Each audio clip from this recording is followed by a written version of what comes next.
بسم اللہ الرحمن الرحیم الحمد للہ رب العالمین والصلاة والسلام على سید الانبیاء والمرسلین محمد وعلى آلہ واصحابہ اجمعین اما بعد فاعوذ باللہ من الشیطان الرجیم بسم اللہ الرحمن الرحیم الذین ان مکناہم فی الارض وقاموا الصلاة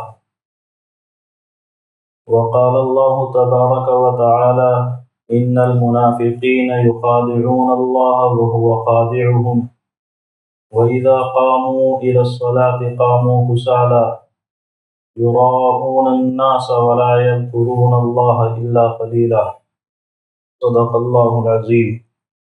اللہ تعالیٰ نے ہمیں اپنی عبادت کا پابند کیا ہے۔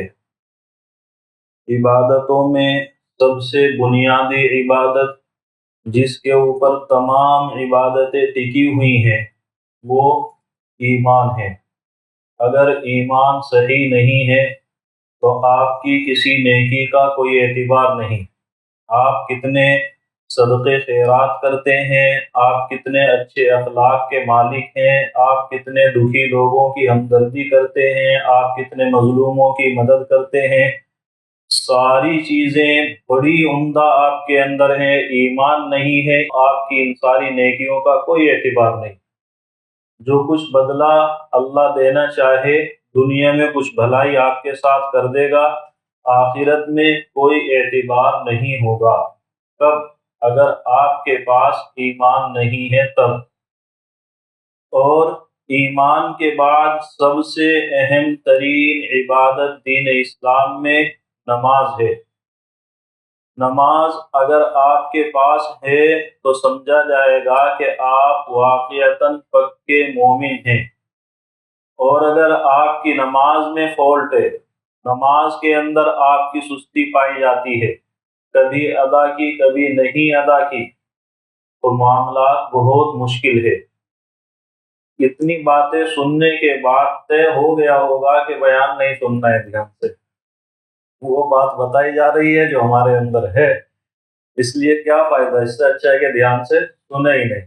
سننا چاہیے اور کوشش کرنی چاہیے کہ اللہ نے جب ہمیں ایمان دے دیا، بھلے ہی اس بنیاد پر کہ ہم مسلم گھرانے میں پیدا ہو گئے یا اللہ نے اپنی رحمت ہمارے اوپر نازل کی اور ہمیں گمراہی، کفر اور ظلمتوں سے نکال کر اللہ نے ایمان کی توفیق دی، جو بھی شکل رہی، اللہ کی رحمت یہ تھی کہ یہ محنت ہمیں نہیں کرنی پڑی، ہم نے حالات کا مقابلہ کرنے سے اللہ نے ہمیں بچا لیا، مشکلات سے اللہ نے بچایا اور ایمان مل گیا، تو یہ ایک بڑی فخر کی چیز ہے۔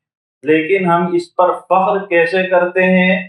ایسے کرتے ہیں کہ جب کہا جائے بھئی یہ کام غلط ہے تو ہم کہتے ہیں ہمیں پتہ ہے، ہم بھی مسلمان ہیں۔ فخر کی چیز ہے، ہم یہاں کرتے ہیں۔ کوئی آدمی آپ کو غلطی کرتے ہوئے بتائے تو آپ کہیں گے ہمیں پتہ ہے، ہم بھی مسلمان ہیں۔ یہ دلیل بنائیں گے تاکہ کوئی ہمیں ہماری غلطی پر آئندہ کبھی ٹوکے ہی نہیں، اس کو پتہ رہے کہ آپ پیدائشی مسلمان ہیں۔ جبکہ فخر کی چیز نہیں ہے۔ پتہ ہونے کے لیے مسلمان پیدا ہونا ضروری نہیں ہے، پتہ ہونے کے لیے علم حاصل کرنا ضروری ہے، کسی پڑھے لکھے آدمی سے جاننا ضروری ہے، زبانی جانے یا باقاعدہ اس کے سامنے بیٹھ کر پڑھ کر کے جانے، وہ ضروری ہوتا ہے۔ ہم نے ایمان کو بنیاد بنا لیا کہ میں مسلمان ہوں تو مجھے پتہ ہے، یہ بنیاد نہیں ہے۔ لیکن خیر، ایک موقع پر تو ہمیں احساس ہے کہ ہم مسلمان ہیں۔ جب اللہ نے اپنا فضل کیا کہ ایمان کی توفیق دی تو پھر ہمیں اللہ کا شکر ادا کرنا چاہیے کہ باقی کے کام ہم خود کر لیں گے۔ اے اللہ، تو نے اپنی رحمت سے ایک مسلم گھرانے میں پیدا کر کے ایمان دے دیا، باقی کے کاموں میں اب ہم محنت کریں گے۔ یہ اگر ہے تو یقیناً ایک اچھی چیز ہے، لیکن اس طرف ہمارا دھیان نہیں جاتا ہے۔ اللہ کے رسول صلی اللہ علیہ وسلم کے یہاں کسی بھی شخص کی سب سے پہلے جو تربیت ہوتی، سب سے پہلے جو محنت اس آدمی پر ہوتی، وہ اس کے ایمان پر ہوتی تھی۔ سب سے پہلی محنت حضرت جندب ابن عبداللہ رضی اللہ عنہ اللہ کے رسول صلی اللہ علیہ وسلم کے ایک صحابی ہیں، وہ کہتے ہیں کہ ہم اللہ کے رسول صلی اللہ علیہ وسلم کی تربیت میں رہے، کچھ نوجوان نوعمر لڑکے تھے، تو ہمیں پہلے ایمان سکھایا گیا، اس کے بعد قرآن سکھایا گیا۔ فائدہ کیا ہوا؟ جب یقین مضبوط ہو گیا، اللہ کی ذات پر ہمارا یقین ہو گیا، اللہ کے احکام ہمیں واقعتاً اللہ کے احکام لگنے لگے، اب عمل کرنا آسان ہو گیا۔ جب بھی اللہ کے رسول ہمیں کوئی بات کہتے ہم خوشی خوشی اس پر عمل کرتے تھے۔ تو ایمان اتنا مضبوط ہو جائے، ایمان اتنا راسخ ہو جائے، ایمان ہمارے ذہن کے اندر، ہمارے دل و دماغ میں ایسا رچ بس جائے کہ اب کوئی بھی عمل کرنا آسان ہو تو مزہ ہے۔ تو ایمان پہلے اتنا مضبوط ہو، اس کے بعد ہماری توجہ اپنے اعمال پر ہونی چاہیے، اور ان اعمال میں سب سے بڑا عمل، سب سے پہلے اللہ تعالیٰ جس چیز کے بارے میں آپ سے پوچھنے والا ہے وہ آپ کی نمازیں ہیں۔ اللہ کے رسول صلی اللہ علیہ وسلم کے زمانے میں 3 طرح کے لوگ تھے، مکے میں تو 2 ہی طرح کے تھے، یا تو خالص وہ جو اللہ کے رسول کا نام لے لیا اور اب اسی پر جم گئے، اور یہ تو خالص وہ جو آپ کے دشمن تھے۔ مدینے میں جب آپ آئے تو 3 طرح کے لوگ تھے، ایک وہ تھے جو پکے مخالف تھے، ایک وہ تھے جو پکے مومن تھے، اور تیسرے وہ تھے جو درمیان کے تھے، جو اپنے آپ کو مسلمان دکھاتے تھے، حقیقت میں مسلمان نہیں تھے، جنہیں منافق کہا جاتا ہے۔ دل سے مومن نہیں ہیں لیکن اپنے آپ کو مسلمانوں کی فہرست میں شامل رکھنا ہے۔ ان کے یہاں ایمان کی بنیاد، مسلمانوں کی فہرست میں اپنا نام شامل رکھنے کی بنیاد کیا چیز تھی؟ بنیاد یہ تھی کہ نماز پڑھتے تھے۔ ہمارے یہاں اپنے آپ کو مسلمانوں کی فہرست میں شامل رکھنے کی بنیاد نام ایسا ہونا چاہیے جو مسلمانوں کا دکھتا ہے، باقی کسی چیز کی ضرورت نہیں ہے، بس اتنا کافی ہے، انشاءاللہ ہم جنت میں سب سے آگے رہیں گے۔ یہ غلط فہمی ہے۔ اللہ کے یہاں اللہ کے رسول صلی اللہ علیہ وسلم کا جب دربار لگے گا اور لوگوں کے جنتی اور جہنمی ہونے کے فیصلے ہو رہے ہوں گے، اللہ کے رسول صلی اللہ علیہ وسلم حوض کوثر پر اپنی امت کا انتظار کر رہے ہوں گے۔ کتنے لوگ ہوں گے جو مسلمانوں کی شکل میں وہاں جائیں گے، لیکن وہاں حقیقت کھلے گی کہ یہ مسلمان نہیں ہے، نام تو تھا، حقیقت میں نہیں تھے۔ تو ضرورت اس بات کی کہ ایمان ہو، ہمارے دل میں ہو، اور اس کا اثر ہمارے اعمال پر ظاہر ہو رہا ہو، ہمارے اعمال ایک پکے مومن کے اعمال ہو۔ تو اللہ کے رسول کے زمانے میں مدینے میں 3 طرح کے لوگ، ایک پکے مخالف، انہیں ایمان سے، احکام اسلام سے کوئی لینا دینا نہیں۔ دوسرے لوگ وہ تھے جو اپنے آپ کو مسلمان دکھاتے تھے، حقیقت میں نہیں تھے۔ وہ لوگ کبھی بھی نماز سے غیر حاضر نہیں ہوتے تھے۔ اگر کوئی ہو گیا اتفاق سے، صحابہ کے یہاں فیصلہ کیا ہوتا؟ یا تو یہ آدمی بیمار ہے اور اتنا بیمار ہے کہ مسجد میں نہیں آ سکتا، اس لیے نہیں آیا۔ اگر مجبوری ہے تو یہ ہے کہ وہ بیمار ہے اور اتنا بیمار ہے کہ اب وہ مسجد میں نہیں آ سکتا ہے، اور یا تو وہ منافق ہے۔ منافق ہونے کا مطلب کہ اپنے آپ کو دعویٰ کرتا ہے مومن ہونے کا، دل سے مومن نہیں ہے، یعنی وہ مسلمان نہیں ہے۔ کون؟ جو نماز میں نہیں آ رہا ہے۔ اب آپ اپنے حالات دیکھیں کہ ہم کس درجے پر ہیں۔ قرآن کریم نے منافقوں کی ایک علامت ذکر کی، کیا؟ ان المنافقین یخادعون اللہ وہو خادعهم، اللہ کو دھوکہ دے رہے ہیں۔ منافقین دل میں، ذہن میں یہ سوچتے ہیں کہ ہم اللہ کو دھوکہ دے رہے ہیں، حقیقت میں وہ خود دھوکے میں پڑے ہوئے ہیں، اپنے آپ کو دھوکہ دے رہے ہیں۔ اللہ تو انتظام کر رہا ہے، بھائی ٹھیک ہے، جیسے تمہیں چلنا ہے چلتے رہو، میرے پاس آؤ گے حقیقت تمہیں دکھا دوں گا، تمہیں آئینہ دکھا دیا جائے گا، تمہاری سارے اعمال کی ویڈیوز تمہیں دکھا دی جائے گی، یہ دنیا میں کر کے آئے ہو، یہ تمہارے سامنے حقیقت ہے تمہاری، اللہ وہاں دکھائے گا۔ آدمی اس غفلت میں ہے کہ میں بہت اچھا کر رہا ہوں، دھوکہ دینے میں کامیاب ہوں۔ دوسری علامت اللہ نے ذکر کی، جب نماز میں کھڑے ہوتے ہیں تو سستی کے ساتھ کھڑے ہوتے ہیں، یعنی نماز پڑھتے ہیں۔ کون پڑھتے ہیں؟ منافقین نماز پڑھتے ہیں لیکن اس نماز کے اندر سستی ہوتی ہے، نماز دل سے نہیں پڑھتے ہیں، لوگوں کو دکھا رہے ہیں کہ ہم نماز پڑھ رہے ہیں، حقیقت میں نماز میں ان کی کوئی دلچسپی نہیں ہے۔ تو اللہ کے رسول کے زمانے میں منافقوں کی علامت یہ ہے کہ وہ نماز پڑھتے ہیں۔ پھر ہم اگر نماز نہیں پڑھ رہے ہیں تو ہمارا حشر کیا ہے؟ ہم کن لوگوں کی فہرست میں ہیں؟ اپنے اعمال پر غور کریں۔ اللہ کے رسول صلی اللہ علیہ وسلم فرماتے ہیں بندے اور اس کے کفر کے درمیان جو چیز لگی ہوئی ہے، جو ان دونوں کو ملنے سے روک رہی ہے، وہ کیا ہے؟ نماز ہے۔ نماز درمیان میں سے آپ نے ہٹا دی، آپ اس طرف چلتے چلے جائیں گے، چلتے چلے جائیں گے، بہت ممکن ہے اللہ ایمان کی توفیق تک چھین لے۔ جب بندے کو اپنی نماز کی پرواہ نہیں ہے، اللہ کے رسول صلی اللہ علیہ وسلم فرماتے ہیں میرا جی یہ چاہتا ہے کسی کو اپنی جگہ مصلی پر کھڑا کروں۔ اللہ کے رسول صلی اللہ علیہ وسلم نماز خود پڑھاتے ہیں، لیکن کیا فرماتے ہیں؟ میرا جی یہ چاہتا ہے اپنی جگہ کسی کو مصلی پر کھڑا کروں اور میں چند افراد کو لے کر ساتھ میں جاؤں اور جا کر کے دیکھوں کون کون اپنے گھروں میں نماز پڑھ رہا ہے۔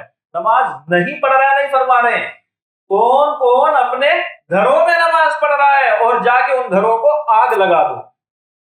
مطلب نماز پڑھیں، مسجد میں پڑھیں، وقت پر پڑھیں، جماعت کے ساتھ پڑھیں۔ اس کی اہمیت اتنی زیادہ ہے کہ اللہ کے رسول صلی اللہ علیہ وسلم چاہتے ہیں میں باقاعدہ اس کام کو انجام دوں۔ تو ہم اور آپ غور کریں کہ ہم کدھر ہیں، ہمارے اعمال کدھر ہیں۔ اللہ کے رسول صلی اللہ علیہ وسلم کی ذات اقدس وہ ذات ہے، کسی بچے پر، کسی عورت پر، کسی کمزور پر آپ ہاتھ اٹھا دیں آپ کی سیرت میں ہے ہی نہیں۔ لیکن اللہ کے رسول جب نماز کا مسئلہ آتا ہے تو کیا فرماتے ہیں؟ مروا اولادکم بالصلاۃ وهم ابناء 7 سنین، اپنے بچوں کو نماز کے پابند کرو۔ کب؟ 7 سال کی عمر میں۔ 7 سال کا بچہ سب سے زیادہ محبت اور ہمدردی کی عمر میں چل رہا ہوتا ہے۔ اللہ کے رسول فرما رہے ہیں اس عمر میں جب بچہ آ جائے تو اس کو نماز کا پابند کرو، اور جب 10 سال کا ہو جائے تو اب نماز نہ پڑھنے پر اس کو مارو، ان کے بستر الگ کر دو۔ کتنی عمر میں؟ 10 سال میں۔ ظاہر بات ہے کہ آپ آج کے ماحول میں اپنے بچے کو 10-12 سال تک ہی مار سکتے ہیں، اس کے بعد اگر ہاتھ اٹھایا تو آپ کا حشر کیا ہوگا آپ کو معلوم ہے۔ تو اس لیے بہت بہترین موقع، اگر آپ اپنی اولاد کی تربیت کرنا چاہتے ہیں، کم عمری میں نماز کی عادت ڈالیں، کم عمری میں نماز کا ماحول بنائیں، ایسا ماحول بنائیں کہ ان کا ذہن کھلتا چلا جائے کہ اب نماز چھوڑنا تو کوئی تصور ہی اس کا نہیں ہو سکتا ہے، نماز چھوڑی بھی جا سکتی ہے، یہ کیسے ممکن ہے؟ اللہ تعالیٰ نے قرآن کریم میں مومنین کی کچھ علامتیں ذکر کی، مومنین کے کچھ اوصاف ذکر کیے ہیں۔ ان میں سے ایک آیت میں اللہ نے فرمایا الذین ان مکناہم فی الارض، مومنین کی خاص خوبیوں میں سے ایک یہ ہے اگر ہم ان کو روئے زمین پر طاقت دے دیں، حکومت انہیں مل جائے، ان لوگوں کو کچھ لوگوں پر حکمرانی کا موقع ملے تو وہ کیا کریں گے؟ اقاموا الصلاۃ، نماز قائم کریں گے۔ نماز تو وہ پہلے سے پڑھ رہے ہیں، لیکن اب کیا کریں گے؟ نماز کا ماحول بنائیں گے۔ حکومت میں آنے کے بعد نماز کا ماحول بنائیں گے۔ اب آپ حکومت میں نہیں ہیں، آئیں گے کب پتہ نہیں ہے، لیکن ہم ایک چیز بڑے فخر سے کہتے ہیں میرا گھر ہے تو میری چلے گی۔ میرے گھر میں اولاد کی چلنے کا کیا مطلب؟ بیوی کی چلنے کا کیا مطلب؟ میری چلے گی۔ تو جب آپ کو احساس ہے کہ آپ کے گھر میں آپ کی چلتی ہے تو آپ کے گھر میں آپ کی حکومت ہے، آپ کے گھر میں اللہ نے آپ کو اختیار دیا ہے۔ جب اللہ نے آپ کو اختیار دیا ہے تو آپ کی ذمہ داری ہے کہ اپنے گھر میں نماز کا ماحول بنائیں۔ اگر بچہ رات میں آیا 11 بجے 12 بجے سویا ہے، 1 بجے سویا ہے، بچہ بڑی دیر سے سویا تھا اس لیے ڈسٹرب نہ کریں، اور اسی بچے کو آپ کو صبح 6 بجے کے اسکول میں بھیجنا ہے تو بچے کو اٹھائیں، لیٹ ہو جائے گا، 5 بجے اٹھا دے، 4 بجے اٹھا دے، تیاری کرے گا، یہ کرے گا، وہ کرے گا۔ دونوں کاموں کے اندر فرق آپ نے پیدا کیا ہے۔ ایک طرف نیند کی اتنی اہمیت کہ یہ کام چھوٹ جائے تو چھوٹ جائے، اور دوسری طرف کام کی اتنی اہمیت کہ صحت خراب ہو تو ہو جائے لیکن کام ہونا چاہیے. اور دونوں کاموں کا یعنی آپ کے ذہن میں تصور کیا ہوگا وہ آپ خود اپنے عمل سے بتا رہے ہیں کہ نماز کوئی اہم چیز نہیں ہے اور اسکول میں جانا زیادہ اہم ہے. بچہ اپنی کام پر جو جاتا ہے روزانہ اس کام پر نہ جائے, آپ پریشان ہوتے ہیں کیوں نہیں جا رہا ہے, وہی بچہ نماز نہ پڑھے بھی بچہ اتنے سمجھ جائے گا. زیادہ اگر ہم نے سمجھایا مولانا آپ ہی بات کریں میری تو سنتا ہی نہیں ہے, جبکہ کاروبار کی بات آپ نے اس کو سمجھائی تھی, مولانا نے نہیں سمجھائی تھی, کسی پڑوسی نے نہیں سمجھائی تھی. اس کو پڑھائی کی بات آپ کی اہلیہ نے اور آپ نے بٹھا کر کے سمجھایا تھا, بیٹا یہ کام آپ کے نفع کا ہے اور یہ کام آپ کے نقصان کا ہے. آپ جہاں دیکھتے ہیں کہ بیٹا غلط راستے پر جا رہا ہے اور اس کو دنیاوی نقصان ہو سکتا ہے, آپ دونوں آدمی میاں بیوی بیٹھتے ہیں اور اس کو سمجھاتے ہیں کہ یہ کام غلط ہے. دونوں سے مسئلہ حل نہیں ہوگا, اپنے گھر والوں کو بلاتے ہیں سمجھاتے ہیں, اپنے جاننے والوں کو جو سمجھا سکتا ہے سمجھانے کی کوشش کرتے ہیں. اور وہی بچہ جب نماز نہیں پڑھتا ہے تو ایک مرتبہ جو زندگی میں کبھی آپ نے کہا تھا اس پر کا حوالہ دیں گے, مولانا سنتا ہی نہیں ہے کیا کروں. اور اگر اتفاق سے احساس آج ہو گیا کہ ہاں بات تو غلط ہو رہی ہے, اتفاق سے ہو گیا کسی کو احساس, تو آج ہی جائیں گے اور اپنی حکومت قائم کرنا شروع کر دیں گے. تو نماز نہیں پڑھتا ہے, عصر کی نماز میں مجھے مسجد میں نظر آنا چاہیے, بہت اچھا جملہ ہے, نہیں آیا تو ایسے کر دوں گا. نتیجہ کیا ہوگا, وہ نماز میں بھی نظر نہیں آئے گا اور آپ کے ساتھ میں ایسا برتاؤ کرے گا کہ آئندہ آپ بھی کہتے ہوئے سوچیں گے. تو آپ جب دیکھیں کہ نماز میں سستی ہے, جب دیکھیں کہ ہماری طرف سے یہ صورتحال گھر میں بنی ہے, تو جتنے زمانے آپ نے ماحول خراب کیا ہے اتنا زمانہ آپ کو لگے گا ماحول کو بنانے میں.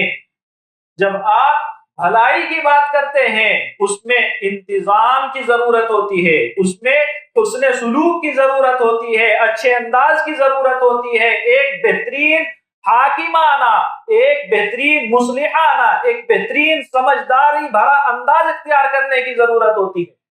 اللہ نے فرمایا ادعو الی سبیل ربک بالحکمت والموعظۃ الحسنہ, حکمت کے ساتھ اچھے لہجے میں, ایسے انداز میں کہ سامنے والے پر اثر پڑے.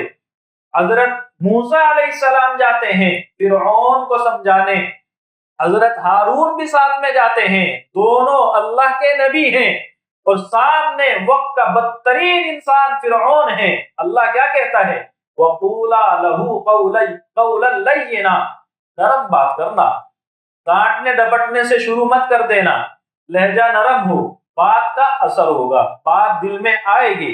تو اگر آپ کو لگ رہا ہے کہ نماز کے تعلق سے ہمارے یہاں غفلت ہے تو پھر آپ کی ذمہ داری ہے کہ اس غفلت کو دور کریں. آپ کی ذمہ داری ہے کہ گھر کا ماحول بنائیں.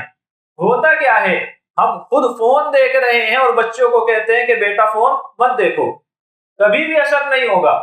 ہم خود وقت برباد کر رہے ہیں باہر بیٹھ کر کے اور بچوں کو سمجھا رہے ہیں بیٹا باہر مت بیٹھا کرو, تو بیٹا کہے گا پھر آپ کیوں بیٹھتے ہیں, آپ جس چیز سے احتیاط کر رہے ہیں میں بھی کر لوں گا. ہم خود کہتے ہیں بیٹا فلاں جگہ مت جایا کرو, آپ خود جا رہے ہیں, اثر نہیں ہوگا. بچوں کی تربیت میں زبانی باتوں کا اثر نہیں ہوتا ہے, بچہ باپ کی حرکتوں کو دیکھ کر کے سیکھتا ہے, بچہ اپنے گھر کے ماحول کو دیکھ کر کے سیکھتا ہے. آپ میں سے ہر شخص غور کرے, ہر شخص غور کرے, اس نے جب نماز شروع میں سیکھی تھی تو کیا کسی سے زبانی سیکھی تھی یا مسجد میں لوگوں کو دیکھ دیکھ کر کے سیکھی تھی؟ زیادہ تر لوگوں کا جواب یہ ہوگا کہ جو الفاظ ہیں یاد کرنے کے وہ تو کسی سے ہم نے سیکھے ہیں, لیکن جو نماز کی حرکتیں ہیں, نماز کے اعمال ہیں, وہ ہم نے دوسروں کو دیکھ کر کے سیکھے ہیں. تو ماحول جو اثر پیدا کرتا ہے وہ زبانی باتوں سے بہت بعد میں ہوتا ہے. تو ضرورت اس چیز کی کہ ہم اپنے ماحول کو سازگار بنائیں, ایسا ماحول بنائیں کہ اذان ہو گئی ہے تو نماز ہونی ہی ہے, دوسرا کوئی آپشن ہے ہی نہیں, اور حقیقت میں نہیں ہے. اگر آپ نماز کے اندر غافل ہیں, نماز میں آپ سستی کرتے ہیں, باقی چیزوں میں آپ کتنے اچھے ہیں فرق نہیں پڑتا ہے. ہماری سب سے بڑی ذمہ داری ہے کہ ہم اپنی نماز کو صحیح کریں اور ایک اچھا ماحول بنانے کی کوشش کریں کہ ہمارے گھر میں نمازوں کے اندر غفلت نہ ہو. اسی سے متعلق چند چیزیں ہیں, ایک بات جو ہماری مسجد میں بہت زیادہ ہو رہی ہے، نماز سے فارغ ہوتے ہی ایسے ہمیں نکلنا ہوتا ہے جیسے باہر کوئی ایمرجنسی ہے اور کوئی حادثہ ہونے والا ہے، اگر ہم یہاں رکے رہے تو ہم فوراً مر جائیں گے یا ہمارا بہت بڑا نقصان ہو جائے گا۔ یعنی جیسے ہی نماز کا سلام پھرا فوراً نکل کر کے چلنا شروع، جبکہ ہمیں پتا ہے جو شخص ہمارے پیچھے نماز پڑھ رہا ہے وہ آدمی بہت بڑا متقی نہیں ہے کہ آدھے پونے گھنٹے نماز پڑھے گا۔ 2 رکعت میں 2 ہی منٹ وہ لگانے والا ہے، 4 رکعت میں 4 ہی منٹ لگانے والا ہے، اور یہ 4 منٹ جو ہم جلدی کر کے یہاں سے نکلنے کی کوشش میں بچا رہے ہیں، باہر کھڑے ہو کے باتوں میں نکالنے والے ہیں۔ تو ہم نے اس عمل میں جو نماز پڑھنے کے بعد کیا، چھوٹا سا عمل، بدترین گناہ اپنے سر پر لیا ہے۔ اللہ کے رسول صلی اللہ علیہ وسلم نے فرمایا نمازی کے سامنے سے گزرنے والا شیطان ہے۔ جو نماز پڑھ رہا ہے، آپ کتنی چالاکیوں سے گزر رہے ہیں فرق نہیں پڑتا ہے، نمازی کے سامنے سے گزر رہے ہیں تو اللہ کے رسول فرماتے ہیں کہ وہ شیطان ہے۔